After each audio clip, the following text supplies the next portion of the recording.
Hello friends, मैं Mithilesh Chaudhary.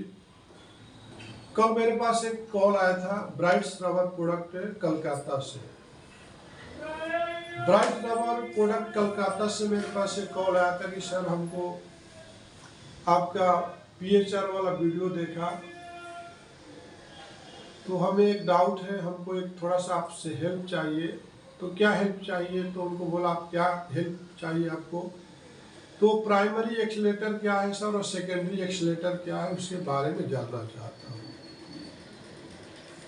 Accelerator का आपको मतलब हो क्या होता है कि जिस तरह से आपका गाड़ी होती है, आप चालू करते हो और जब तक आप एक्सीलरेटर नहीं देते हो तो गाड़ी आगे नहीं जाती है, ठीक है।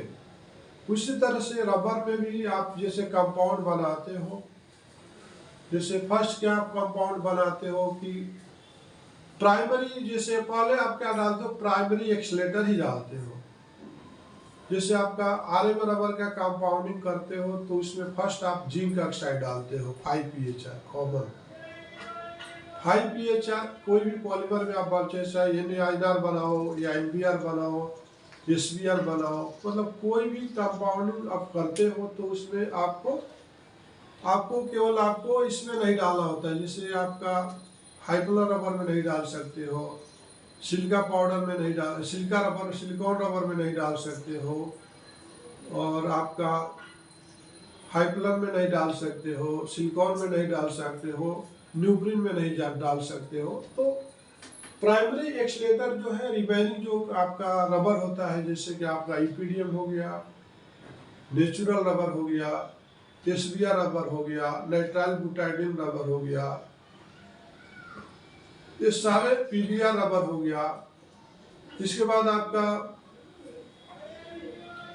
बहुत सारे जो रबर है जिसमें कि आपको आपको प्राइमरी एक्सीलरेटर जिंक ऑक्साइड डाला जाता है, राइट। इसके बाद एमबीटीएस भी एक प्राइमरी एक्सीलरेटर का काम करता है। ये वीडियो पर ध्यान दीजिएगा, जितने भी केमिस्ट लोग हैं हमारे इंडिया वर्ल्ड वाइज, उनके लिए एक बहुत भी बेहतर ये कॉम्पोजिशन आपको बता रहा हूँ। जैसे आपका न्यूप्रिन रबर है, न्यूप्रिन न्यूप्रिन का मतलब होता है न्यूप्रिन, यहाँ पर न्यूप्रिन न्यूप्रिन के आगे अगर ब्रैकेट में राउंड अप में आर लिखा है तो दैट इज ब्रांड, ये सिंबल होता है। आर मतलब रिजर्व है उसके लिए। तो न्यूप्रिन हो गया, वैसे वाइटान हो गया, उसके आगे आपको आर लिखा रहेगा तो मतलब ब्रांड है। आप उस ब्रांड को चेंज नहीं कर सकते हो, लेकिन उसका केमिकल नेम है CR, क्लोरोक्विन रबर। तो क्लोरोक्विन रबर का प्राइमरी एक्सीलरेटर जो होता है क्या होता है, एमबीटीएस होता है, वहां पर जिंक ऑक्साइड नहीं होता है। न्यूप्रिन रबर का क्यूरिंग केमिकल हो जाता है, आपका सेकेंडरी केमिकल हो जाता है जिंक ऑक्साइड, क्यूरिंग में डाला जाता है, ठीक है। तो आपने देखा कि प्राइमरी क्या हो गया। तो प्राइमरी में आप क्या करते हो, फर्स्ट आपका जैसे नेक्स्ट क्या है कि आपका अस्टेरिक एसिड भी हो गया।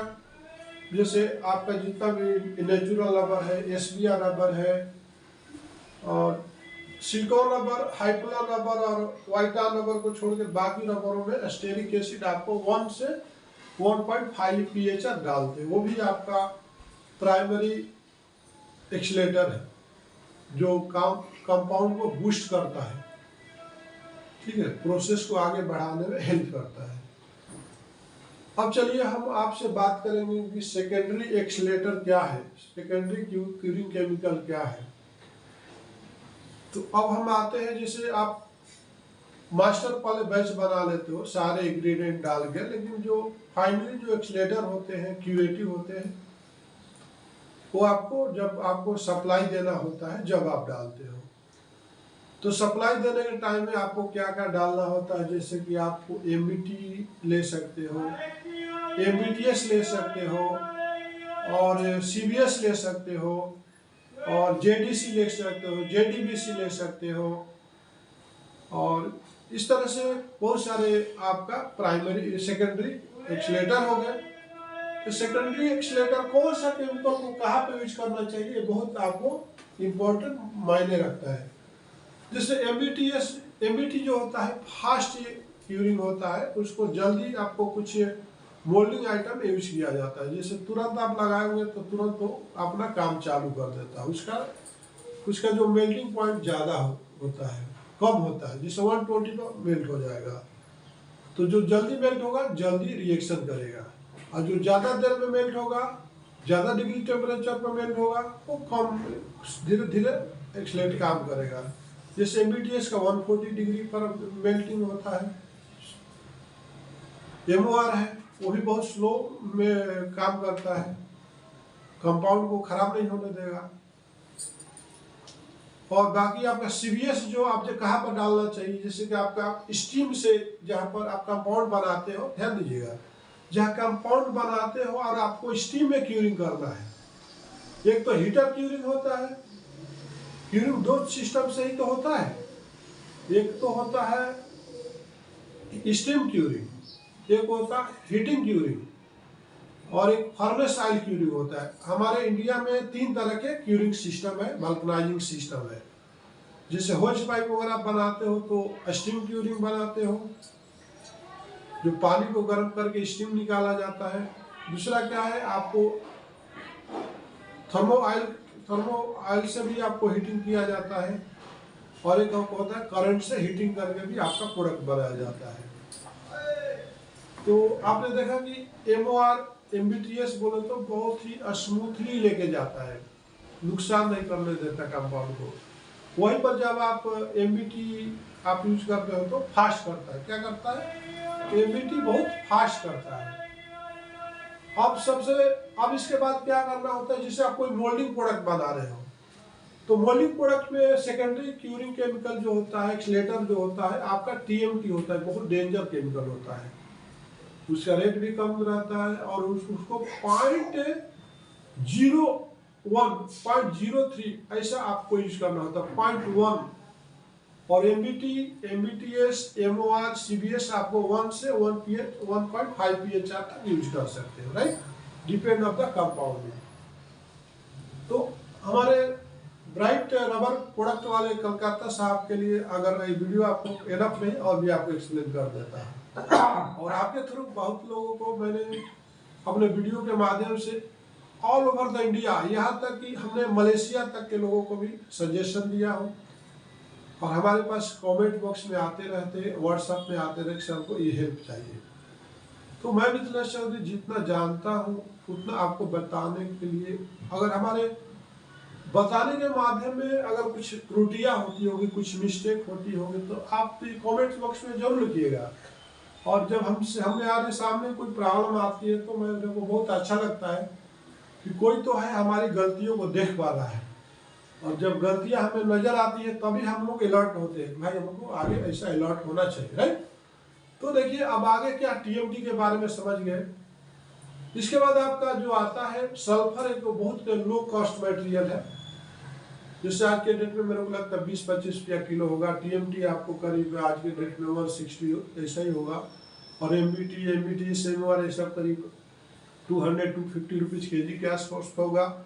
स्टेरिक एसिड 150, 140, 160 के एवरेज में होगा, और जिंक ऑक्साइड जो होता है आपका आज के डेट में मेरे हिसाब से 160-140 केजी के हिसाब से ही होगा।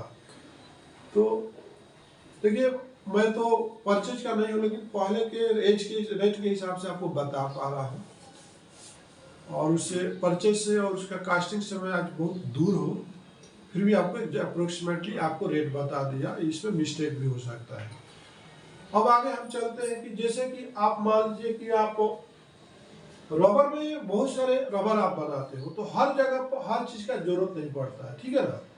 अब ये सोचो कि हर एक रबर में हर एक केमिकल को हम यूज करके काम कर लेंगे, तो ऐसा जैसे MOR only for moulding product, CBS only for vulcanising product, TMT only for moulding product, MBTS and MBT only for moulding product, बाकी जगह पर आप भूल के भी यूज नहीं करना, राइट। अब जैसे कि देखिए क्यूरिंग में भी आपका जो होता है एक जैसे कि आप Na22 आता है, और जिंक ऑक्साइड आता है, और एमबीटीएस आता है। अब देखिए कि न्यूप्रिन जब भी आप लोगे तो वहाँ पर आपका क्यूरिंग केमिकल अब जिंक ऑक्साइड पहले प्राइमरी एक्सीलेटर था, अब ये फाइनल एक्सीलेटर में आ गया ये। अब जब न्यूक्लियन का बैच आप बना रहे हो तो आपको वहां पर पहले प्राइमरी केमिकल क्या हो गया, एमबीटीएस हो गया। अब देखो कितना चेंज हो गया यार। जब दूसरा पॉलीमर था तो पहले जिंक ऑक्साइड आया, अब लेकिन आप न्यूक्लियन सीआर का बैच बना रहे हो तो अब एमबीटीएस बोला तो न्यूक्लियन के बाद चला गया। अब न्यूक्लियन मॉडिफिकेशन में डालता, अब एमबीटीएस डाल रहे हैं, जबकि बाकी पॉलीमर में आप बाद में डाल रहे थे, राइट। अब वहां पर उसका बूस्टर वो काम कर रहा, ठीक है। न्यूक्लियन में अगर मान लीजिए कहीं पर आप सिलिका पाउडर डालते हो, और सिलिका पाउडर कभी मान लीजिए न्यूक्लियन के अंदर आप सिलिका पाउडर डालते हो तो सिलिका पाउडर डेडनेस को लेके आता है, जल्दी ऐसा आप खींचोगे तो खिंचाते जाएगा, खिंचाते लेकिन टेंसाइल लगेगा कि अंडर क्योर है। तो उसको सिलिकॉन को पाउडर को क्यूर करने के लिए आपको वहां पर थोड़ा सा सल्फर का परसेंटेज डाल देना पड़ता। सिलिका को एक्टिवेट कौन करता है, तो सल्फर करता है, तो वहां पे 0.5 pH तक आप सल्फर डाल सकते हैं न्यूक्लियन के बैच में, ठीक है। अब आगे जब चलेगा पूरा मास्टर बैच के रेडी है, जब जाके आपको Na22.3 से 0.4 pH डाल सकते हो, और आपका जो जिंक ऑक्साइड है वो डाल सकते हो। और एक चीज और बताना चाहूंगा, जैसे कि आपको मान लीजिए कि प्राइमरी एक्सीलेटर कौन है न्यूक्लियन का, तो मैग्नीशियम ऑक्साइड है, क्या है, एमजीओ बोलते हैं। तो जैसे आप न्यूक्लियन बनाते हैं तो वहां पर एमजीओ जो होता है ना, मैग्नीशियम ऑक्साइड, वहां पर उसका प्राइमरी एक्सीलेटर हो जाता है। तो आपका क्वेश्चन था कि सर हमको ये बताइए कि जब हम कंपाउंड बनाते हैं तो प्राइमरी एक्सीलेटर कहाँ पर लगाना चाहिए और कौन सा एक्सीलेटर को मास्टर बैच के पास। तो आपको एक पूरा ट्रांसपेरेंसी आ गया होगा कि मैग्नीशियम ऑक्साइड केवल एक ही जगह पर लगेगा जहाँ पर अगर सीआर कंपाउंड बनाते हैं, न्यूक्लियन कंपाउंड बनाते हैं। अब चलिए, जैसे कि आपको बहुत सारे लोग को फूड ग्रेड प्रोडक्ट चाहिए, जिससे कि फूड ग्रेड जहाँ पे आपको हेल्थ से प्रॉब्लम ना हो, तो वहाँ पे देखिए silicone rubber is food grade rubber है। सिलिकॉन को हमेशा फूड ग्रेड में रखा गया है और इपीडियम को हमेशा फूड ग्रेड में रखा गया है, ठीक है। तो फूड ग्रेड के लिए क्यूरिंग केमिकल क्या है, सिलिकॉन डायरेक्ट आप में एक ही दो केमिकल से बन जाता है। एक तो आपको पिगमेंट डालना पड़ता, अगर ट्रांसपेरेंट है तो ट्रांसपेरेंट आप ले लीजिए, उसमें 40 से लेकर के 60-70 हार्डनेस तक सिलिकॉन रबर आता, उसमें खुद का हार्डनेस रहता है, उसमें बाकी आपको ऑयल वगैरह कुछ मिलाने में नहीं रहता है। बाकी सारे रबर में प्रोसेसिंग ऑयल भी डालना पड़ता है, लेकिन सिलिकॉन रबर जो होते हैं अपने आप में हार्डनेस लेकर के आता है। आपको सिलेक्ट करना पड़ता है कि आपको कौन सा ट्रांसपेरेंट सिलिकॉन रबर चाहिए या कलर सिलिकॉन रबर बनाना है, तो आप कलर पिगमेंट डालना, जो कलर डालोगे वो कलर में आएगा। अब बात रही कि उसको क्यूरिंग कैसे करेंगे, तो उसके लिए आपका जो है डाइकप क्यूरिंग आता है, डाइकप 40 और डाइकप 90, याद रखिएगा, कोई कॉस्टली नहीं रहता है, सिलिकॉन रबर थोड़ा कॉस्टली रहता है। तो डाइकप 40 जो है स्लो क्यूरिंग है, मतलब धीरे धीरे काम करता है, और डाइकप 90 बोले तो आपको जल्दी फास्ट क्यूरिंग करता है। तो आपका सिलिकॉन का भी प्रॉब्लम सॉल्व हो गया, उसमें ज़्यादा कुछ भी नहीं लगता है। हाइफलन बोले तो बहुत कॉस्टली है, 1000 से 1500 रुपीज़ के जी रहता है, लेकिन वेदर रेजिस्टेंस के लिए और पानी के लिए बहुत इम्पोर्टेंट है। पानी में कुछ भी रखो, टेम्परेचर में रखो, वेदर में रखो, कुछ नहीं होता हाइफलन रबर, सब लोग उसको बेयर नहीं कर पाएंगे। तो हाइफलन रबर का भी पूरा सिस्टम जो है अलग ही हो जाता है, उसका ये केमिकल वहाँ पर काम नहीं आएगा। तो इतना इस वीडियो में ज़्यादा बता देंगे तो बहुत वीडियो लंबा हो जाएगा और देखने वाला भी पागल होने लगता है, क्योंकि कोई भी अच्छा चीज़ देखने नहीं लगना। वो क्या देखेगा कि बगल वाली जान मारेंगे, तेरे लिपस्टिक बहुत गोरी अच्छी अच्छी, यही तो आप लोग देखता है। हाँ, तेरे बाल बहुत सुंदर सुंदर, कजरा रे तेरी काली काली। अच्छा चीज कौन देखता है सर, बताओ। नॉलेज तो ऐसे मार्केट में बिक रहा है, लेकिन नॉलेज को कोई लेने वाला नहीं है, करेक्ट है ना। इसलिए मैं वीडियो को ज़्यादा लंबा नहीं करना चाहूँगा, जितना सामने वाला का रिक्वायरमेंट है उतना ही देना चाहिए, जितना उसको भूख लगी है उतना ही खाना खिलाना चाहिए। तो आपको इस वीडियो के माध्यम से समझ में आ गया होगा कि भाई आपका प्राइमरी, आपका सवाल था कि सर प्राइमरी एक्सीलेटर क्या है और सेकेंडरी एक्सीलेटर क्या है। तो इस तरह से देखिए, रबर फ्यूल एक समुद्र की तरह है जिसमें कितना भी बाल्टी पानी निकालो खत्म होने वाला नहीं है। तो मैं मिथिलेश चौधरी भी एक समुद्र की तरह है। ये खोपड़ी में जो है भैया, खोपड़िया में कितना भरल बा, उकरा के एक बूंद अगर हम डेली निकाली तो हो सकेला 100 साल में भी ना निकल पाई। रुगा सबके जान के समझ हैरानी हुई। वही तरीका से मिथिलेश चौधरी का जो भाई दिमागवा बा ना, तो एक में कितना कुछ भरल बा, एक के निकालल बोले तो एक दिन पॉसिबल नहीं है, not possible in one day as for your requirement.